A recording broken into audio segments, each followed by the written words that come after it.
lot of giggling outside like school kids. They are very much eager and looking forward to this, indeed.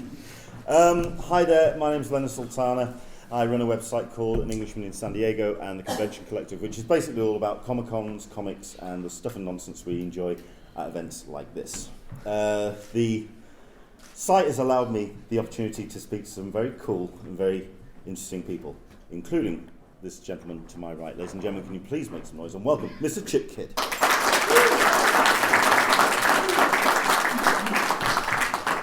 Cool and interesting. There you go. That's the phrase I'm hanging on. All right.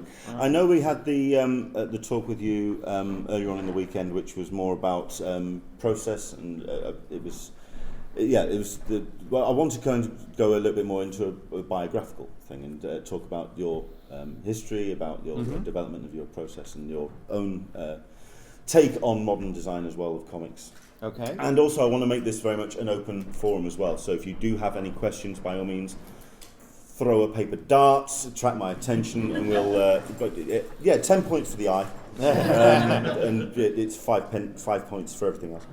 I think we'll go all the way back. We'll go for the classic old question. How did you get into your design? Is it a classic schooling, or what was your? Well, yeah. I mean, it's a sort of pleasantly uninteresting story. In terms of comics, I was loved them since I was a kid. I was born in 1964. The Batman TV show started 2 years later in 1966, and I got totally hooked on that. And the thing about comics when you're 2 years old is that you can't read yet, but you can see. It's a visual way of reading. Sure. And even though the lettering doesn't mean anything to you, the pictures do.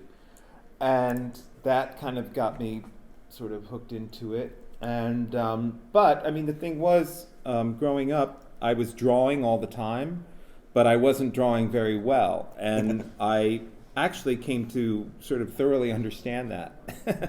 And so by the time I went to college, I decided to major in this thing called graphic design, which I hadn't really heard of before. I grew up in southeastern suburban Pennsylvania in a town called Reading, which was named after Reading, England. Looks like reading. And I went to the Pennsylvania State University, which is a very good school. It was a very big school, but they had this graphic design program in it that admitted 20 people a year, which was really kind of odd in a school that had 30,000 kids on campus. But you took your preliminary courses, and then you submitted your portfolio, and then you either got in or you didn't, and then you kept going. But what I liked about graphic design was you didn't really have to be able to draw.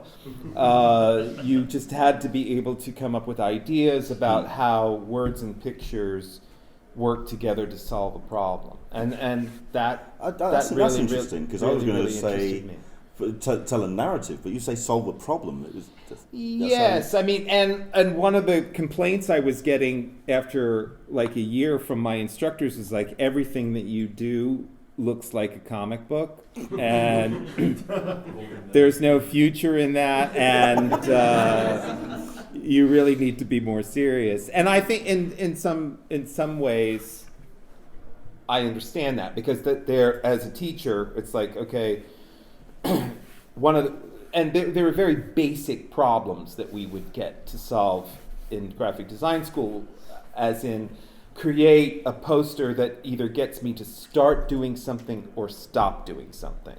Because that's, I think, for the greater good, that's what posters are supposed to do. Like if you walk outside here and you see a poster for something, it's to get you to go see a theatrical performance, or to not litter, or don't smoke here, or hey, eat here. So that made a lot of sense to me, of creating a visual that will motivate you one way or the other.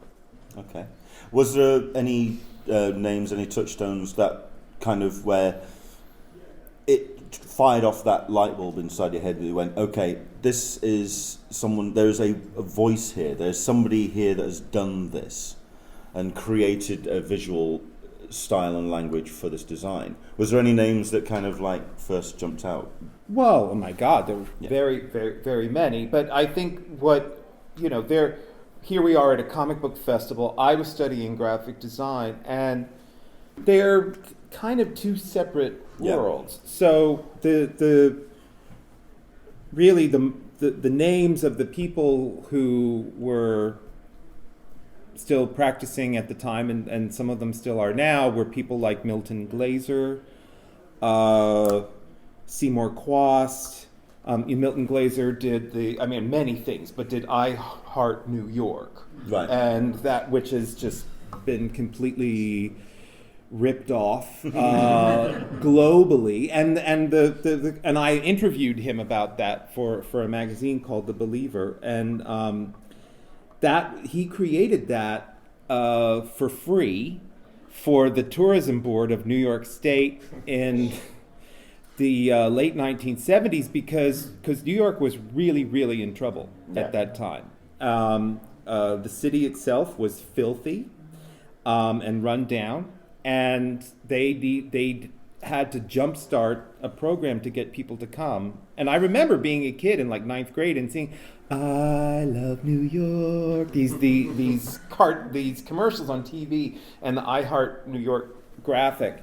But I will also say I was in college from 1982 to 1986, and one of your countrymen who really completely changed my way of thinking about graphic design is a guy named Peter Saville, who was the art director for Factory Records. And what I loved about that was, loved the music. Joy Division and New Order out of Manchester, loved the music, loved the graphics. And so I would hear the music on the campus radio station and then go into the little independent record store, and it's like, here's this thing, here's with a leaf on it, period. That's it. Doesn't say who did the record, what it was, but it's beautiful. Then you pick it up, it's like, oh, it's True Faith by New Order. It's like, it's a leaf. The leaf fell off the tree. The leaf thought it was going to be there forever. It had true faith, but it fell off. So, okay, we're in art school. We're like, oh, that's so beautiful. So the drugs back then. How dare you? He's still reading comics as well. Because we were talking about this with a couple of panels I've done today. There's almost that traditional line of people where you get into comics as a kid, you fall off it a little bit as you grow out of comics, and then you come back to comics.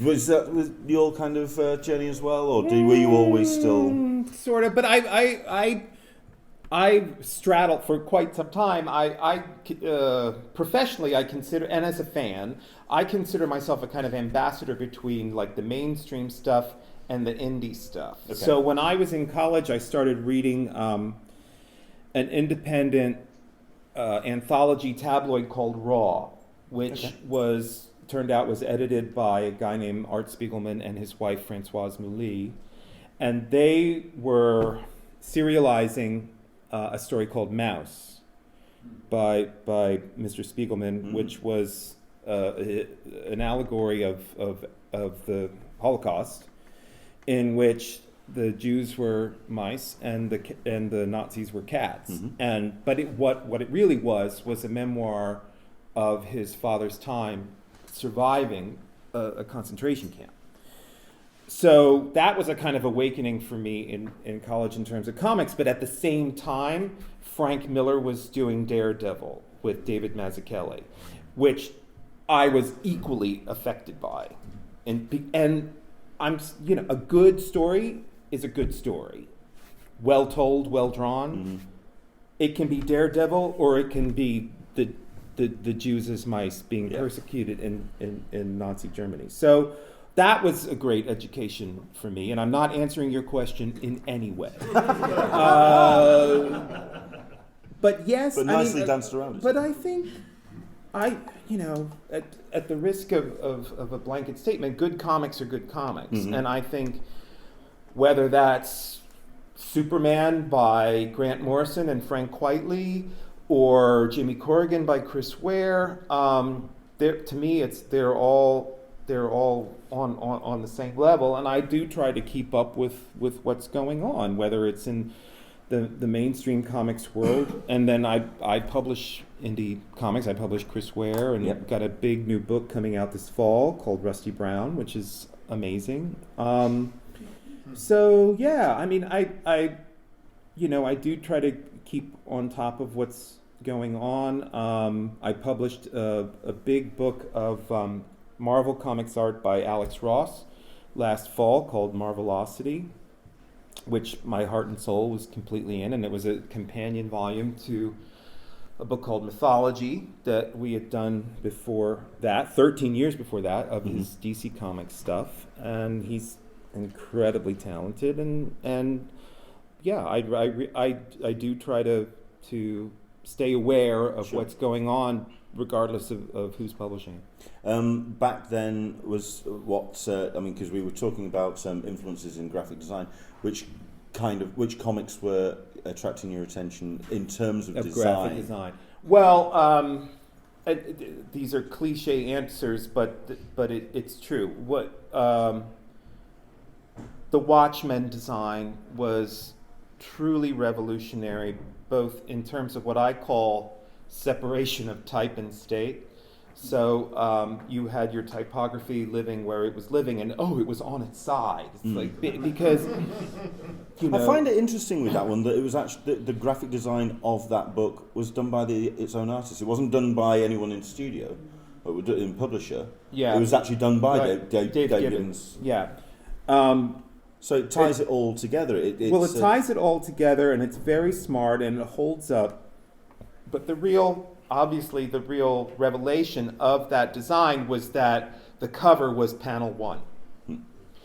Do you think that was that missing from Doomsday Clock? Do you think? Because I personally feel I tried reading Doomsday Clock and gave up on issue 2. I picked it up on the way here. I have yet to read the last issue. I've yet. Okay. I mean, that's. I mean, well, how much of that do we want to go into? But I think the Watchmen thing was revolutionary. That was 1986, right? And it was like and I was by that time. No, that's actually when I first got my job designing book covers. Okay. But the idea of a cover, whether it's of a cover of a book or a cover of a comic book, you are drawing the reader in with that image right away. Yeah. Not that they weren't doing that in comic books before, but in terms of drawing you in, but in terms of this is the first panel of the story. Mm-hmm. That was a revelation. That was amazing.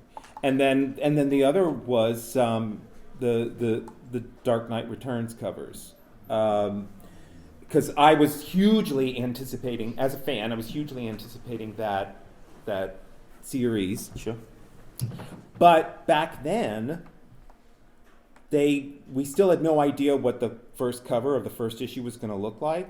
And I remember at the time I was in Philadelphia at a comic book shop, and I remember thinking, I think it's going to come out this week. And I was looking for it, and I see this thing, and I'm like, well, that can't be it, because it doesn't look like a comic book. It looks like I don't know what. And then it's like, oh no, that's it.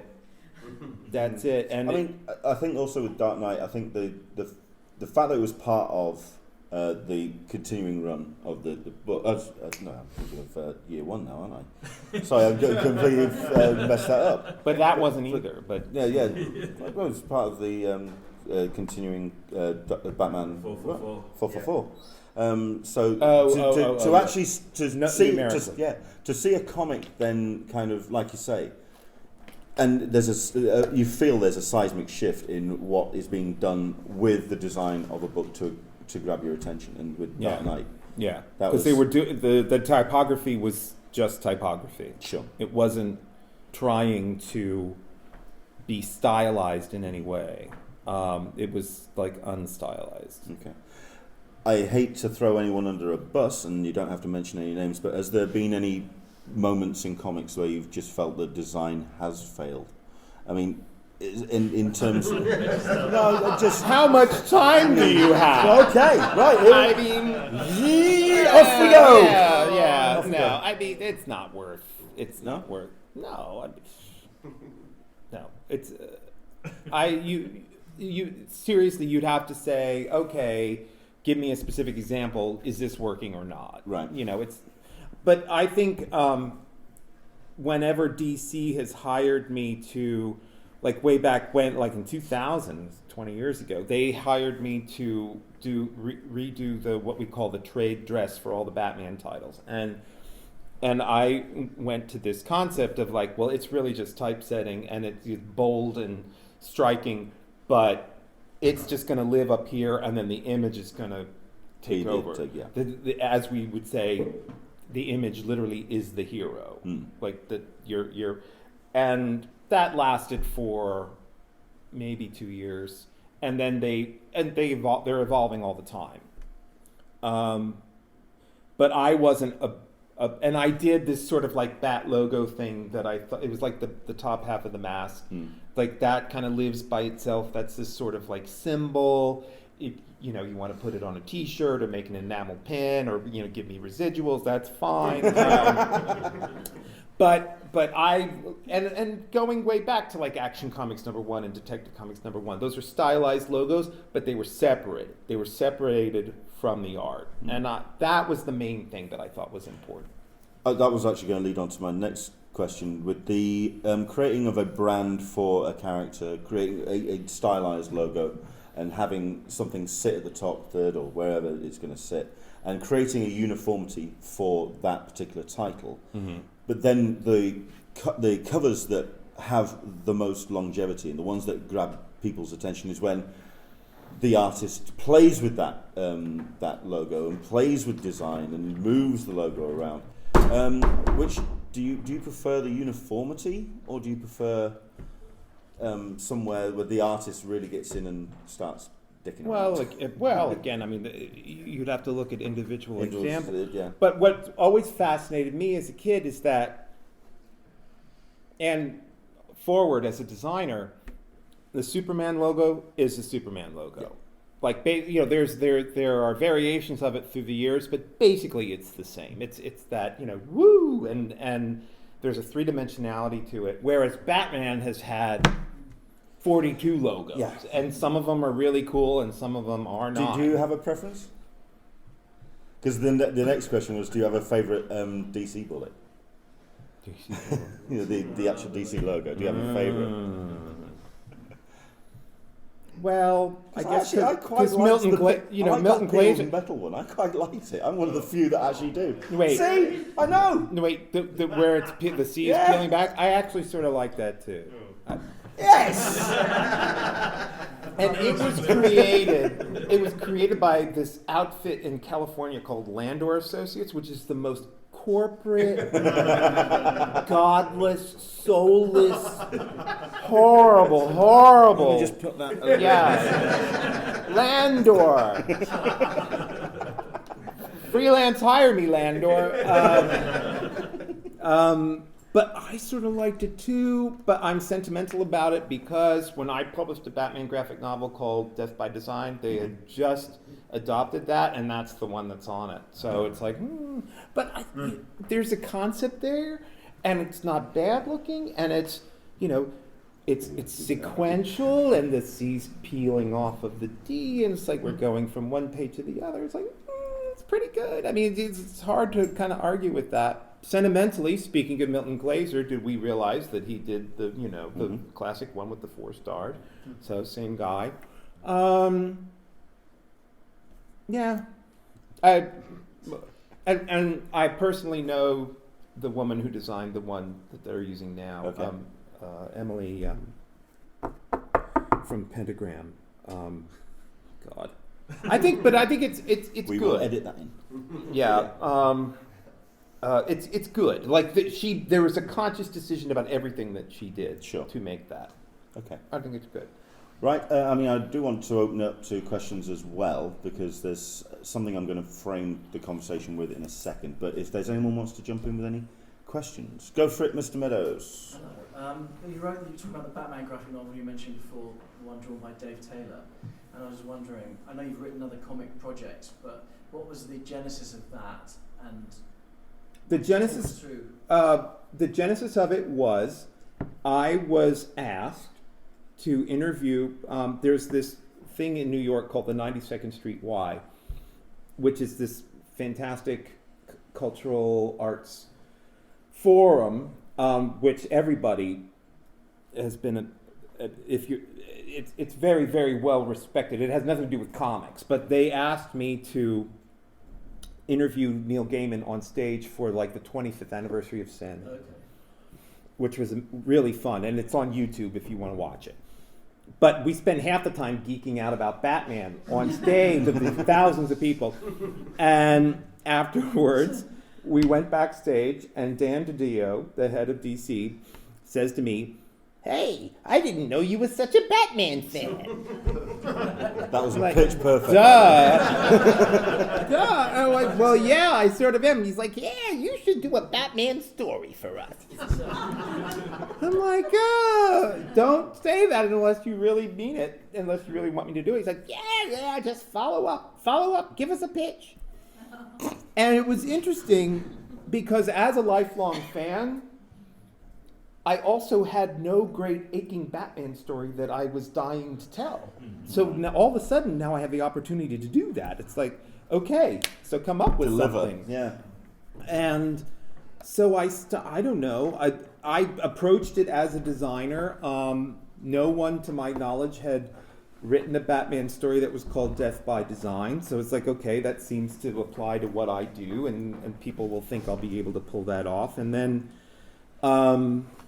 I was a huge fan of Fritz Lang and the movie of Metropolis, and I always thought as a kid, what if Fritz Lang made a Batman movie in 1937 with a big budget? What would that look like? And then in New York at the time, there were these giant, as there is in every great city that's constantly rebuilding itself, there were these huge building cranes, and all of a sudden they started falling and killing people, and it all came back to city graft. So it's like, okay, Fritz Lang, Metropolis, movie 1937, cranes are falling, we need to investigate. Because I was thinking, of course, as a fan, like, well, if Batman existed, he'd be on this right away. Why are these cranes falling? Where else is he going to throw the Batarang from? Where's he going to swing from? And then it became about architecture.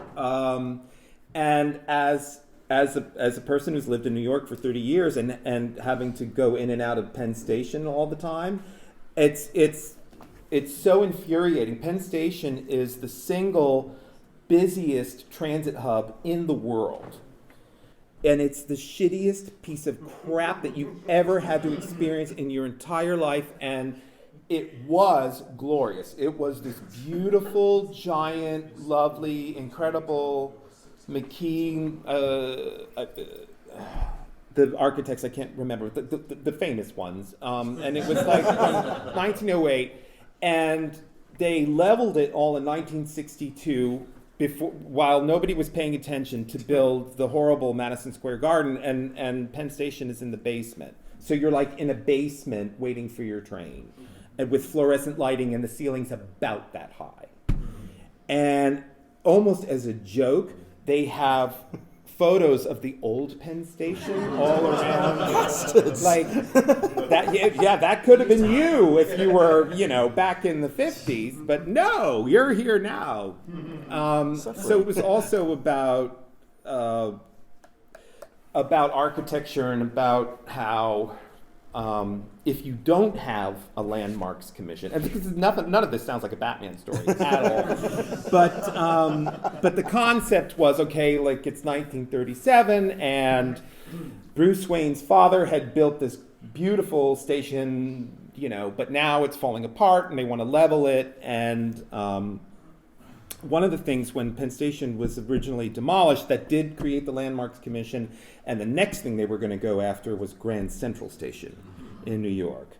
And they really were. And so of all people, Jacqueline Kennedy Onassis spearheaded the charge to save it. And she did. So then I created, I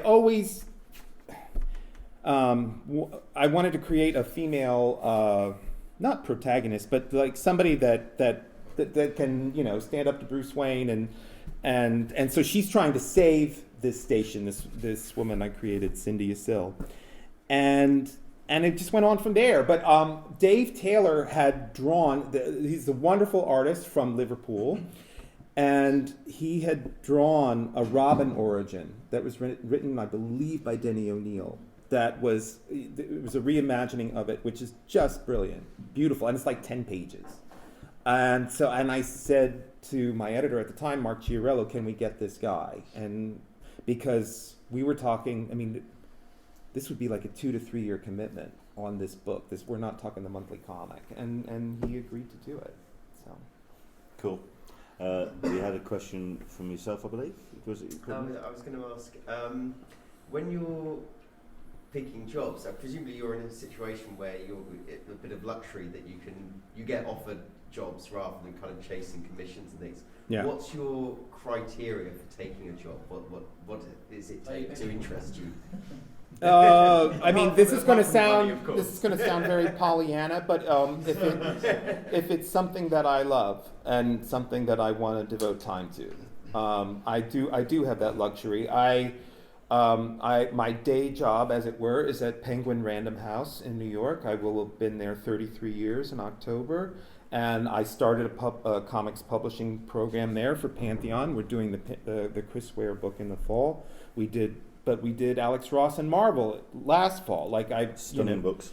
But on completely opposite ends of the spectrum. It's like, if it's a mainstream cool thing, I want to do it. But if it's not, if it's some other thing, and we published Marjan Satrapi, Persepolis, and Charles Burns' Black Hole, and so I, for the most part, I don't have to work on something that I'm not passionate about. Right. The life's too short. So it's handy. Which is where I'm going to bring this one on, because this is where to frame the conversation. This is a book which we were talking about, or you were talking about Watchmen, and this is clearly a labour of love. This is a pride of my collection. As you can tell, it's a little bit battered around the edges because this is read quite regular. Where did this start in terms of coming to you to get this kind of project made? Well, Dave Gibbons, who's a wonderful guy,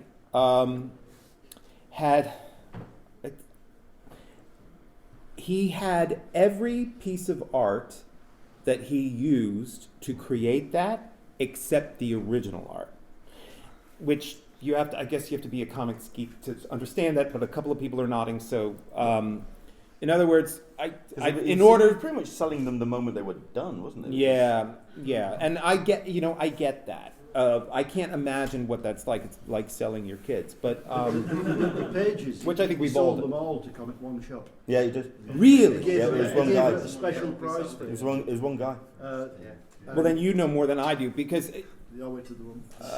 It's heartbreaking. But he kept everything else. Yeah. Sketches. So this is all sketches, preliminary stuff, color studies, and so he, through the publisher, this was Titan, and they came to me and said, he wants you to design this. And I said, how intimidated were you at that point? I mean, because I was totally intimidated. I was totally intimidated, but I'll tell you what the problem was. I said, okay, I need you to ship all of the art to me in New York, and then I'm going to work with the photographer that I work on everything with, this guy named Jeff Spear. And if you look at any of the Peanuts books that we've done, or we're gonna shoot everything. So Like it really looks like it's laying right there in front of you. And they said no. And so, long story short, the insurance bill at that point to send everything to New York was prohibitive to them. Okay. So they weren't willing to do it. Like, we've got our own photographer here. He'll shoot everything, which is what happened. And I think the book looks fine, but I felt like at a remove, that was the problem. Was like, I want this stuff in front of me, so I could, because when you're like, if you're seeing, I did this Peanuts book called Only What's Necessary, where, I'm granted access to the archive. I can sit there for a week, go through every piece of art by myself, and then Jeff is there like, okay, we're going to take a detail of this, and we're going to go like super close in on this thing or that thing. And I wasn't really afforded that opportunity on this. And I don't know if it's something that, but I'll show you. I mean, that's as first pages go. That, I mean, okay, but Jesus. on the left, that should be much sharper. That should be much sharper, much darker. This is one of his, no. But there it is, and I suppose it works. But that's a sketch of the comedian that we should really be drawn into, and I don't think we are. But I could go through it page by page. Same thing. Okay, Same thing. but again, like, I don't want to pee on whoever did this from great height. My heart was in this. Right. How could it not be? How can it not be? And How long did it take to put together? About a year. Okay. And how amenable was Dave to... Oh, he was awesome. Yeah. He was awesome. It's just that we can't ship you the art. Would it have been a lot cheaper to fly out? I was thinking this. Would it have been a lot cheaper? Cheap to send a photographer over. Nice holiday. Apparently not. I mean, I think I can't remember whatever year this was, but we were, and again, like, I've got other stuff to do. Like, I couldn't spend a month and just go to England, we'd have to pay for the photographer too, and a place for us to stay, and blah blah blah. I'm like, come on. Just like ship this stuff over here. We've done this before. It'll be fine. We're not going to steal it or harm it or anything.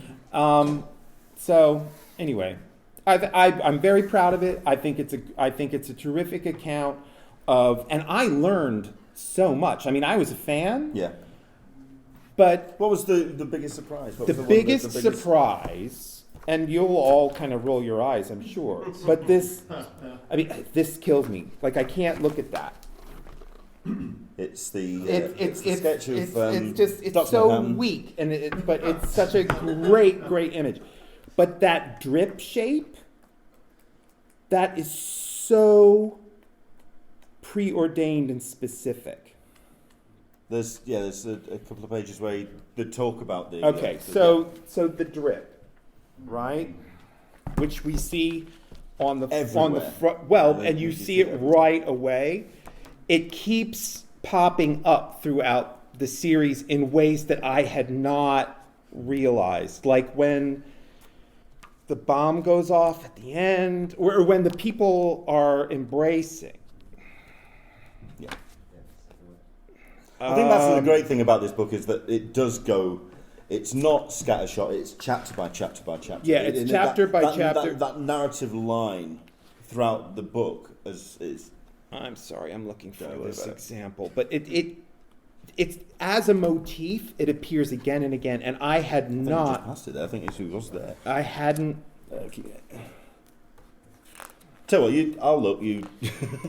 When the bomb goes off and the guy embraces the kid, it's the drip shape, and it's just like, oh my God! I mean, it's. And it gets there. Well, it gets there. It gets there. It gets there. And then there's more. There it is. That is brilliant. So there's the drip shape. There's the drip shape, but then it's on Ozymandias's window. You know, it's just like, oh my God, the thought that went into that I just, even as a fan, I hadn't seen until doing this book, made it worth doing that book. Okay. I think the other thing about this book, which it is purely about the art, in that, I mean, at the end of the day, Alan is not going to return to Watchmen. Well, that was a whole other thing. Okay, well, no, let's talk about that. Isn't it? Did you want to try and get Alan involved at any point to kind of just... Yeah, but that was Tie-in the on this story. book. That's not my job. No. I mean, I would have loved to, but I mean, look, that's for Dave to try and do.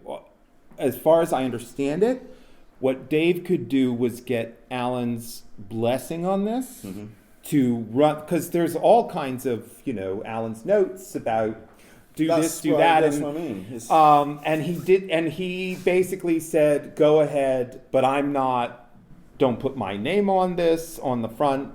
Certainly, and I'm not going to write anything for you other than what we did when we first did it.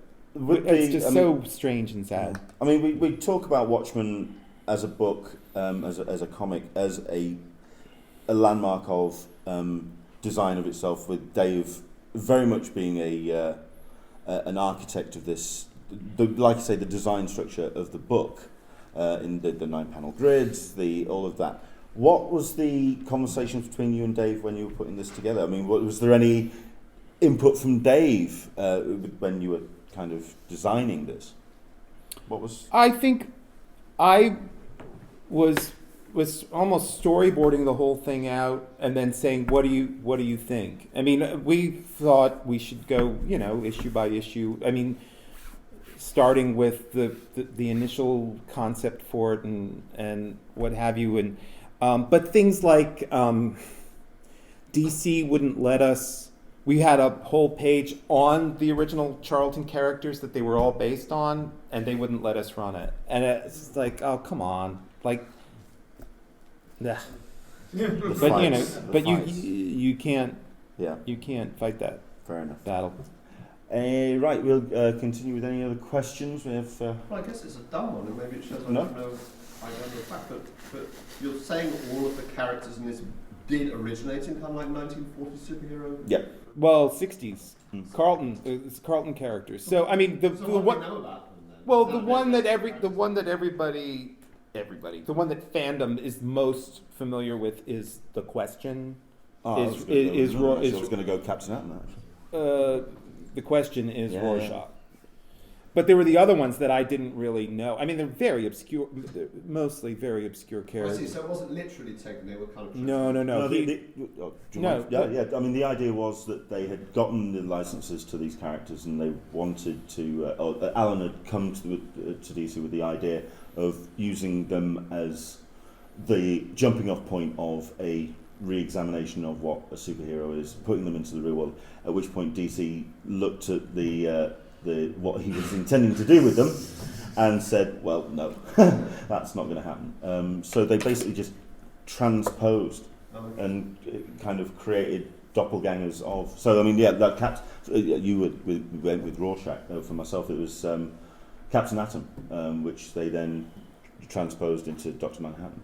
So it was, and the Blue Beetle was what's the name? The Night Owl. Night Owl. Yeah. So there you go. You have a question over here? Go for it, sir. Are you having any input with the new up-and-coming HBO series with Watchmen? They hang on my every word.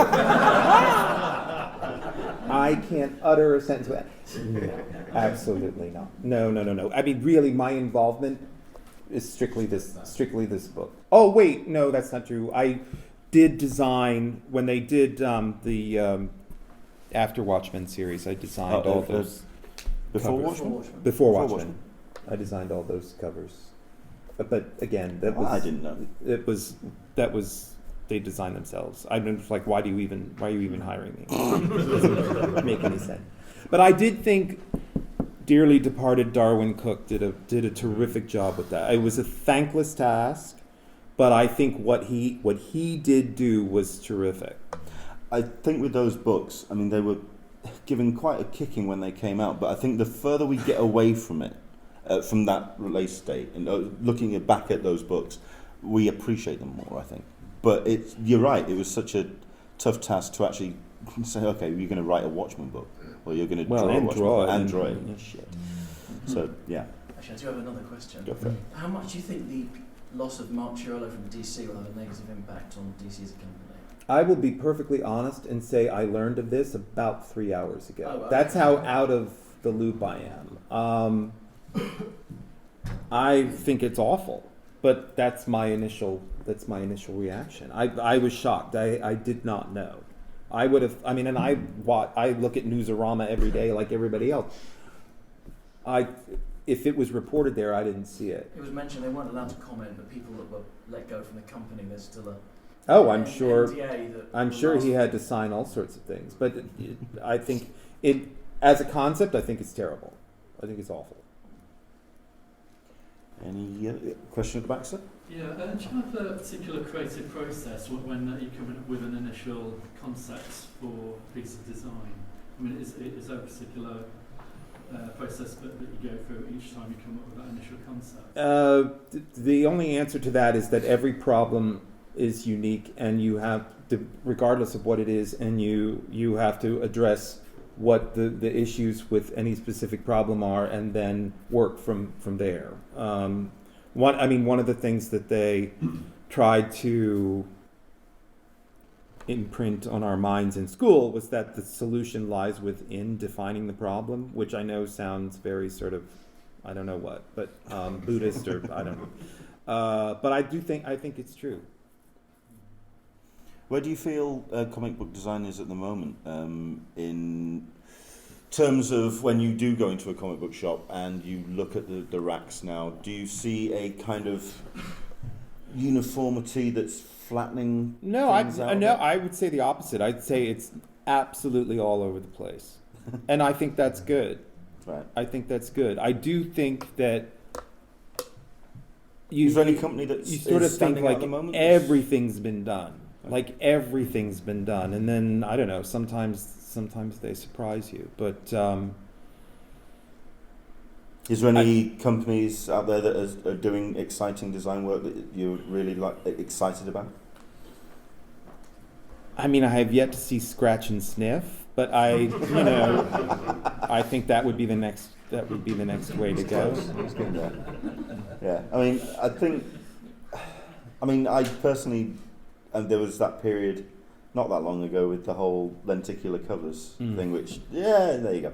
That's pretty much, I think you share it. I mean, similar. Thing, you have to give them credit for trying, but I think the thing with lenticular is it's an interactive thing. It's not a passive. It's not a thing where you look over at that, it's like, ooh, that looks cool, let's try it, because all the images tend to blend in together unless it all, and I've thought about this, like if you're going to do a lenticular something or other, it actually has to be relatively stationary, like a circle or a wheel, that then it starts to turn. But other than that, you still have the strong graphic. Fair enough. Go for it, John. Do you think there's more of a design aesthetic in your work at, say, Random House in just the normal book publishing side? Because you were saying about, you're asking about comic books, and I would argue that the major two, I think the majority of it is fairly homogenized in terms of the imagery. You go and look at a comics rack and it's a bit, just similar to like lifestyle magazines or something else. They all have a similar aesthetic. I think that's what I was meaning by the flattening of the design. But I often find, with just normal book publishing, it seems to be everything's on the table. I mean, I could be wrong. I mean, have you got an opinion on that? Whereas with something like the comic book industry, it's not necessarily everything's on the table. If you're doing a superhero comic, generally, it's got to look a certain way. An in-your-face sort of cover, brightly coloured, generally, similar to, like say, lifestyle magazines or film posters even, where you've got, it's the film posters are only interesting when it's the teaser poster. Then it's blanded out as soon as you get to the actual cover poster, because it's always just heads right on a poster looking one way or the other, and that's it. Do you think that's true? Yes.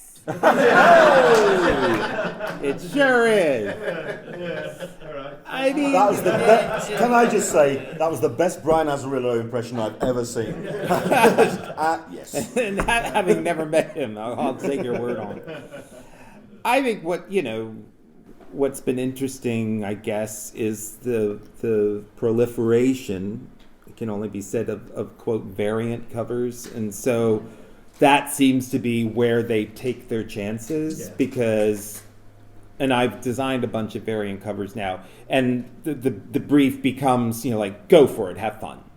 Well, why on earth wouldn't that be the brief for the normal comic? But it's not. It's like, no, we've got to have, it's got to conform in a certain way. So. But what you said, it was exactly true. When Watchmen came out, which is one of the reasons it was different, because they designed it to look completely different from superhero comics to stand out. Yeah, Surely with everything the should logo on stand the out. side and the. But I found it interesting that the design of the posters tied. I mean, you were talking about that change. You get a poster that gets people's attention, and then the actual comic itself turns into a kind of Blended out version. a muck comic.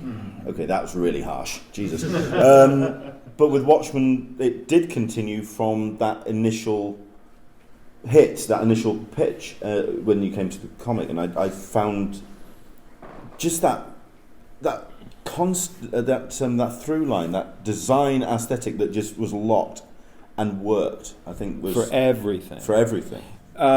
Yes, because at the same time, there was Batman Year One, which I believe is probably the best Batman story of all time in terms of writing and What was and he? the art. 24, 23? Who, Mazzucchelli? Yes. Yeah. Yeah. But I remember the ads for that, which looked completely different. Yeah. And Mazzucchelli clearly hadn't figured out how Batman was actually going to look, so he actually looked more Golden Age with the bigger ears. Typography was completely different. I was still totally excited for it, but then when the actual comic came out, it's like, it looks completely different. Whereas Watchmen, you're absolutely right. It was, I mean, I hate the B word, and it didn't exist back then, but it was branded. I mean, it was branded brilliantly so. There was no mistaking, like, what it was. Where it sat on the shelf. Yeah. And finding it. Yeah. Very cool. Any other? Go for it. Can I just ask, what did you think of Shrewsbury? You enjoyed it? Oh, yeah.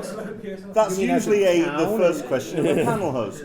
Thanks. No, Yes. I've never been invited to a comics festival in Europe or the UK or anywhere. So this is, for me, this is a first, and it's great. It's really, really charming, and there's wonderful people here. And How long Yeah. are you getting to stop? How long well, is it? I'm just through today and tomorrow, and then I'm going to go down to London for a couple of days. So you got tomorrow to explore. Yeah. Excellent stuff. Any other questions that we can dive in? Oh, we have right at the How back. has modern technology changed your design process or your results effectively? Do you like computers, or are they sort of getting in the way? Very good question. How has modern technology affected the design process? To me, in purely mechanical ways, because I was still when I was in college learning graphic design, it was all still by hand, and because I then went into book publishing, it remained by hand for a good 5-6 years because they were very slow to adapt to the new technology. And I consider myself very fortunate because you think a different way when you have to do it more yourself. But the vast improvement, and this is going to sound very not interesting at all, is typesetting. Because before, if you were going to typeset something and you'd go through a photo lettering service, and it was like a 3-day process. You would spec out your type, and this is as a employee of Random House, they'd pick it up, they would work on it for a day, and then they'd bring it back to you in the form of what we call photostats. And then if you spec'd it wrong, as in, that was the wrong point size, or lettering space. Then you had a couple options, but again, you'd have to build another day into it to chop it up, wax it, chop it up, move it around, put it on a piece of board, have it shot again, blah, blah, blah, blah, blah. But so in terms of putting things together, it's utterly like lightning, which is great, but again, the computer's not going to create anything for you. It's just going to enable you to do what you want to do much, much faster. But it can't think of a design for you or a concept or whatever. And when students ask me, like, what's your advice for graphic design students now? The advice is basically, if you can develop your what we call conceptual thinking so that it's very strong, then if you can get a job, whether it's freelance as an artist or working for a company or whatever, where you are valued for your ideas, that's job security. Because I don't care what they say about AI, it's not going to be able to decide, gee, the Watchmen lettering should go on its side, and then the image should be the first panel. No. That's what a creative person does. Do you think machines can't do that? With the introduction of modern technology, like you say, it allows you to speed up the process. That's God, fine. Yeah. But does that take away sometimes from the ability to just take a breath and really kind of think about the design that you're doing? Does it kind of accelerate to the process too quick? Well, it can. I think that the danger is that then everybody gets used to the idea that they can see something in 10 minutes. And I remember the great fear for us at work was that the author would want to come in and sit next to you and have fun. Let's have fun. What would it look like in red? What would it look like in blue? Blah, blah, blah, blah, blah. Like, boom.